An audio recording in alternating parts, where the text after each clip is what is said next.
കർക്കിടക മാസാചരണത്തിന്റെ ഭാഗമായി കുന്നംകുളം കീഴൂർ ശ്രീ കാർത്യായനി ദേവി ക്ഷേത്രത്തിലെ ഈ വർഷത്തെ അഷ്ടദ്രവ്യ മഹാഗണപതി ഹോമം, ഗജപൂജ, ആനയൂട്ട് എന്നിവ ജൂലൈ 17 ബുധനാഴ്ച രാവിലെ 6 മണി മുതൽ ആരംഭിക്കുമെന്ന് ഭാരവാഹികൾ കുന്നംകുളം പ്രസ് ക്ലബിൽ നടത്തിയ വാർത്താസമ്മേളനത്തിൽ അറിയിച്ചു. ക്ഷേത്രം തന്ത്രി ബ്രഹ്മശ്രീ കരകന്നൂർ വടക്കേടത്ത് നാരായണൻ നമ്പൂതിരി മുഖ്യ കാർമ്മികത്വം വഹിക്കും. കൊച്ചിൻ ദേവസ്വം ബോർഡ് അംഗം പ്രേമരാജ് ചൂണ്ടലാത്ത് ആദ്യ ഉരുള നൽകി ആനയൂട്ട് ആരംഭിക്കും. കടവല്ലൂർ ദേവസ്വം ഓഫീസർ അന്തിക്കാട് രാമചന്ദ്രൻ ചടങ്ങിൽ പങ്കെടുക്കും.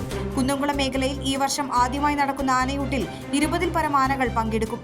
ആനയൂട്ടിൽ പങ്കെടുക്കുന്നവർക്ക് ഗണപതി ഹോമത്തിന്റെ പ്രസാദവും ഊട്ടുപുരയിൽ പ്രഭാത ഭക്ഷണവും ഉണ്ടായിരിക്കുമെന്നും ഭാരവാഹികൾ അറിയിച്ചു.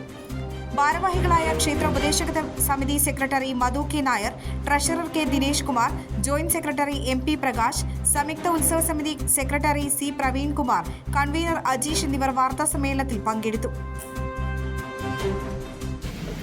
ശ്രീ കാർത്യായനി ദേവി ക്ഷേത്രത്തില് എല്ലാ വർഷവും നടത്തി വരാറുള്ള ആനയൂട്ടും മഹാഗണപതി ഹോമത്തിന്റെ ഭാഗമായിട്ടാണ് ഇവിടെ ഒത്തുകൂടിയിരിക്കുന്നത്.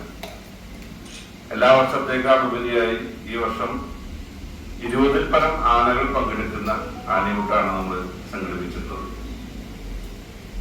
അതുപോലെ തന്നെ അഷ്ടദ്രവ്യ മഹാഗണപതി ഹോമം വളരെ വിപുലമായ രീതിയിൽ നടത്തുന്നുണ്ട്.